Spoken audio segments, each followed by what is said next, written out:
Зохиолч Лувсан цэрэн Хандмаа. Нэлээд хэдэн жилийн өмнө би Баянхонгор аймагт ажиллаар явж байлаа. Эдэд зун цаг цоошин зис машинтай явсан тул шавар намагтч эс суувал унаа унш саадахгүй гэж зовх юм байсангүй. Жолооч маань насаар 40 нэлээд гарсан орс хүн. Архин дуртай, хошин яриатай, цэнхэр нүдтэй тэнхлүүн ирвэв. Үдийн норны хажуугаар моторын халуун агаар урдаас төөнөн бие ноцоорч ам баахан ангаж яваад энэ гурван герт бууй жаахан амармаар байна гэж би жолоочтон хэллээ. Жолооч маань над руу төвгшөөж уцаарлах маягтай харснаа энд юм олдох уу гэж төнхрүүг нь ясалж асуугаад доромчхон инээмсэглэв. Яаж мэдэх вэ? Ядаж цай олдох байгаа даа гэж би хэлэв. Бид гаднаас нь харахад чинэлэг айлын шинжтэй том цагаан герт орж буусан боловч дотроо дөрвөн хуучин авдар модон нүртэй хуучин орноос өөр хогшилгээд байхаар юмгүй. Харин ч нэлээд даржин амьдралтай болов гэмээр айл байлаа. Энэ дөрвөн авдрын аль нэгэнд ганц үдтэй торгон дээлч байхгүй байж магадгүй гэж надад бодогдлоо. Хоймрын авдрын дээр жижигвтер модон жаазанд хэдэн зураг хийж тавьсан дотор миний танхаас маршлын нэлээд залуу ахын хуучирч шарлсан том цээж зураг харагдлаа. Гэрийн эзэн сайхан замтай туранхай цагаан авгаа сүүх өөрүүлсэн тогоо усад цэвэрлээд цай гал дээр инвэлээ. Тэгээд зуухныхан аманд өвдөг сөхөрч суугаад манай жолооч руу үе хачирхсан янзтай харахын сацуугаар ойрдоо жигтэйхэн халуун байна. Гам болох гээд ч байгаа мó гэж надад ярин хөлсөө арчиж суулаа. Бид хотоос яваа улсаа мал эмнэлгийн ажиллаар явж байна гэж би тэр авгаад өөрсдийгөө танилцуулав. Манай жолооч монгол хэлэнд сайн шүү. Угаасаа эндхий хүн. Та манай жолоочтой яриач гэв. Жолооч маань үндэж монгол хэлэнд сайн л да. Авгаа над руу лавлан харснаа би юу ярих вэ гэд муухай нэмсэглэж зуухныхан ам руу аргал шидэж хаалаа. Үдийн наранд ядарсан данч юм уу баахан үгцүүтэй царай муутай суугаад байснаа жолооч маань үүргийн гүйцэтгэх цаг болов гэсэн янзтай бодхоны ус шиг шар халимгаан хоош нилээд би монгол хүн шүү. Нэрэ таргэдэн сүүн арих бол бүр сайн уун гэж нэмсэглээд айж дэлдэрсэн дөр үзүүлэн толгоогоо навтсхийлгэж шилээ маажив. Харсаар байтал балгын байвал нэхүүлэлтгүй гаргаад өгөхөр хүн байхад нэхэж сэтгэлийн зовоогоод яах вэ гэж бодогдлоо. Авгаа шаазан аягнууд угаагаад удаан зүлгэж арчиж сууснаа. Гэхдээ одоо юу ч алгадаа цайлуухаас шин таргиднүүдэ гэж асуув. Жолооч маань над тамаагүй ялгаагүй гэж шууд хариуллаа. Авгаа барьж байсан шаазан аягаан жолоочд үзүүлээд энийн дуу чадах уу гэж дүлийн хүнтэй ярьж байгаа юм шиг чанга дуугаар асуулаа. Хөөе чаддаггүй яах вэ? Би хүүхэд биш. Харахгүй юу? Толгой алдсан болсон гэд жолооч маань тос тоосон дарагдсан саарл малгаагаан хойшин сөхөж тухаа үзүүлв.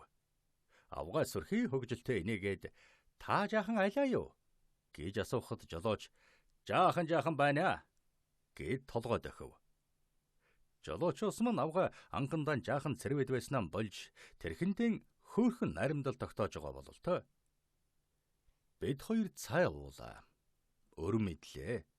Халууцаж биеийн алжаалгарч овоо тэнгэрч ирээд тамхи ороод суухын завсар би ийш тийшэн ажиглавал гэрийн баруун хаяанд хүрэн нанжин гахааг өлөмтэй. Харганан бүрхтэй жижиг имэйл тэнцэн ташуураар тулж тогтоогоод ганцгаар нь ханын модноос уйж дээрээс нь шуудагаар бүтээсэн харагдана. Иймэрхүү даржин айлд ахадмаар дэгжин имэйл байгааг бодоход лавл нэг эрххүүтэй байх нэг санагдаж. Танаа хүүхэдтэй юу гэж би авгаагаас асуулаа. Ганц охин би хонинд явсан. Одоо хэдэн настай? 18 хүрч яваа гэд авгаа яах гэв гэсэн янзтай миний өөдөөс харлаа.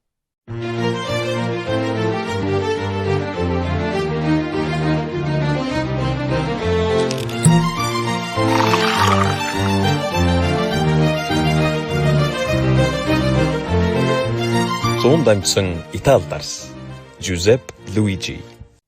Насын асуусан зовоод эвлэн гişүн үү гэж би албан хэргийн учир сонирхсан байдалтай хөөтөвдөр асуулаа.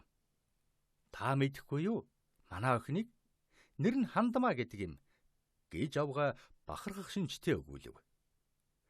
Аль 18 настай охиныг тэр гэхэвдэ гээд намайг инээтэл аймгийн сонин зурагтайгаан гарсан юм шүү дээ гээд гүчээч сонин уншдаггүй юм уу гэж бараг хилчгийн шахах шиг боллоо.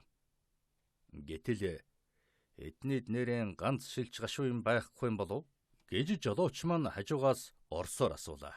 Не знаю гэж хариулчихад охин чи юу идэх юм гэж авгаагаас асуулаа. Хончоон өвөл зөнгөө л хонь дагаж явдаг амтан гэв.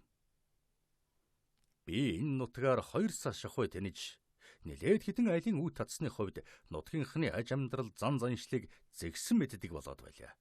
Айлд ороход голдуу насан дарагдаж энэ ертөнцөөс шин сонныг хаан эрэлхийлэх тэмүүлэлээр мөксдөж тайвширсан өвгөд эмгэд гэр сахиж цөвтөрхөн хэдэн мал хэвтэр бэлчээрийн хооронд эргүүлж өглөө оройд нь гөвөр ярилцсан хот орноор юутай байна гэж холоорын сонныг сургалж суухаас биш. Нүд сэргэм хурцөнгийн хувц өмсөж тачгантал инээж хөхөрлөсөн эсгэрч дуулсан сэрвэн сэргэх хөдөлгөөнтэй залуу хүмүүс тун ховор тохиолдоно. Энтхэн залуу хүмүүс нь хаачдаг байна. Нарийн асууд сурвал 10 хэд юм уу 20-од насны хүү охин хүргэн бэргүй айл бас ховор. Тэд цөм аймаг сумын төвөр ажил хийж сургуульд суралцдаг гин. Мал маллах залуу хөнгөө болж даах шүтлэн онгон эмнэгээрээ явах боллоо гэж зарим хөгшөд өглөж байх эрт сонслоо. Мал маллах ажлыг өвгөт хөгшдийн хувь болгон бодож манай залуучууд үндэн ч хачин болоо юу даа гэж зарим үе тэнгийнхээ нөхдийг дотроо нь зэмлэн бодох боловч малын ажлыг дагнан хөөцөлдөж явсан урдийн цаг биш те. Тэдний хийх ажил зөндөөн байгаа. Сурах мэдэх, цаашлаад ирээдүгэн дөхнүүлж цэгцлэх хамаг хэрэг мөрөн дээр нь оногдсон хойно арга байж юу гэж бас заримдаа боддог байлаа. Нэг үгээр хэлэхэд сэтгэл маань үе насны хань нөхдөө битүүхэн мөрөөдсөөр явсан юм. Гэтэл энэ 18-ын нусургийг сонсоод миний хүсэл бүтэж асах хад дотор ургасан хурцөнгөтэй ганц цэцэг надтай учрах нь энэв гэсэн бодол төрөв. Говийн хурцан наран эсхий бүрээсийг нэвт халтал төөнөж, жингүүдийн байгаль дэлхий чимээ чагнан бодлогошорч, хааш харвас нүдэг ялбан алсад ява жинчний хонх юм уу?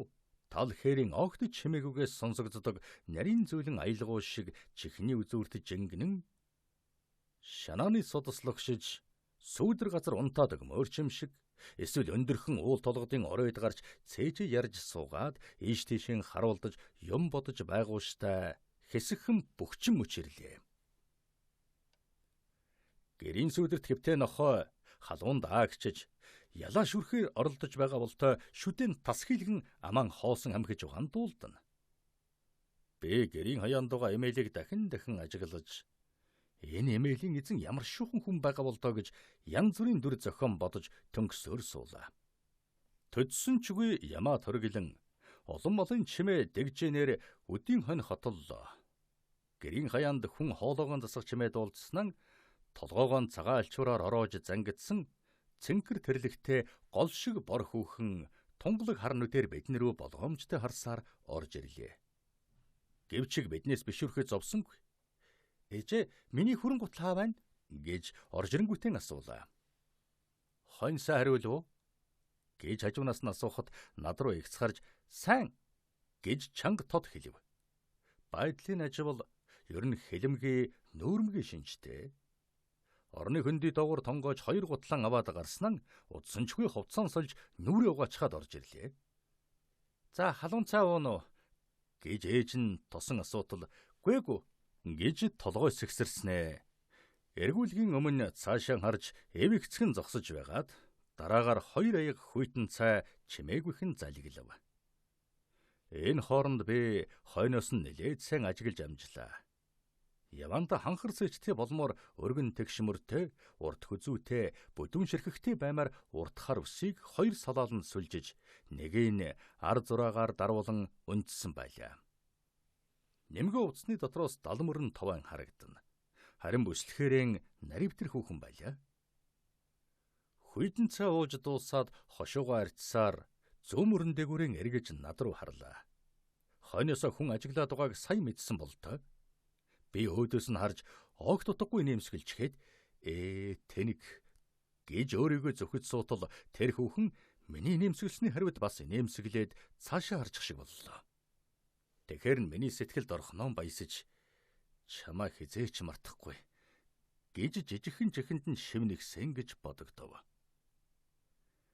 Сэтгэлд таатай сайхан санагдсан хүн өөдөөс харж инээмсэглэх их учиртай. Өөдөөс инээмсэглээд инээмсэглснэн мэдгдэг төдий болоод нуучхвал чамтай хувилтахаас буцахгүй сэтгэл надад бий. Яахыг өөрөө л мэдэрэй гэж хэлсэнтэй адил санагддаг юм. Би гордсон хүнээсээ нэг том бэлэг авч хаад түүнийг нь тавих газар олдохгүй гайхчихад байх шиг болов. Их охин хоёр хонин холбохоор сур дэс барин хот руу орлоо. Явдгийн бэлвдээ гэж бодтол сэтгэл минь нэг л хоргодоод болдгүй. Яахав гэж эргэлцсэн шинжтэй жолооч руугаа хараад явах уу да гэж дормчхаа асуугаад за чи машинтайгаа ноцолдоо гэж жолоочтой хэлээд би хонь холболцохоор хот руу орлоо. Айл болгон хонь дангарч хоолбой гэж хоттой хоньыг ийш тийш нь хэсгээр таслан үйсрүүлж эхлэв. Би хандмаад ойртож очиод хоньноос ч холболцох уу? Гэтэл тэгэлдэ гэж давхурсан маягтай хэлээд цааш ирэглээ. Би тэдний хоньыг танихгүй болохоор хандмааг бараадан жаал дэмийг гэлдэрлээ. Гэвчиг хандмаагийн хүрэн савхан гуталтай савх шиг хоёр хөл нь нэг мэтгэд хонь, нэг мэтгэд урд гарч хаасаагүй гялзаж харагдаад надад гүйцэгддэг. Хонь холбож яваа өчтөчнөн хүний өмнө хотон дотор орж ирж ихэд хинэтийн юм шиг гэгэн цагаан өдөр ганц хүүхэн дагаж гүгээд байлтай биш үү? Арга барахад би өөртөө тарсан ажил олж сүлдэн холбооны ам барьж зогслоо. Сайн ч ажил олж хандмаагийн сэвэлстэл алхалж гүйжва наларха хонгор биеийг таашаан ажиглаж бас хонь авчрах зуурт нь нэг үг сольж амжаад байх боллоо. Нэг эрэхт нь чи сургуульд байсан уу гэж шалтныг юм асуулаа. Байсан яахнав? Зүгээрээ чи хэддүгээр анги төгссөн бэ? 7. Цааш нь суралцахад яасан? Болоогүй юм л да. Муу байна. Яаж байна? Мал маллаж тэнцмээргүй хүн харагдана уу? Гэж хандмаа дургуйтсан шинжтэй асуулаа. Тухрууга хошуурч ургасан өтгөн хар үсийг хараад эрсдэс замтай байх та гэж бодож байсан маань онсон бололтой. Хонь холбоод шувтрах гэж байхад хандмаа урт биетэй бүдүүн халзан хонь хөтөлж ирээд түүнийг надад хүн шиг танилцуулав. Энэ манай хамгийн залхуу хонь байгаа юм болгон залхуурна. Бэлчээрт гараад толгой татахгүй. Өндий жим харахаасаа хүртэл залхуурдаг юм. Хачаа амтэн шүү хөөрхий гээд тэр хоньыг надад хүзүүдүүлв. Тэгээд салхиуд харан хоолойныхон товчийг задгайлж хөлсөн бурзайсан хамрынхан үзүүр дороос үлээхэд тухруу нүнжсэн хэсэгхэн ус сөрвсхийн хийсв. Холбооны хонион их охин хоёр талаар нь сааж эхэллээ.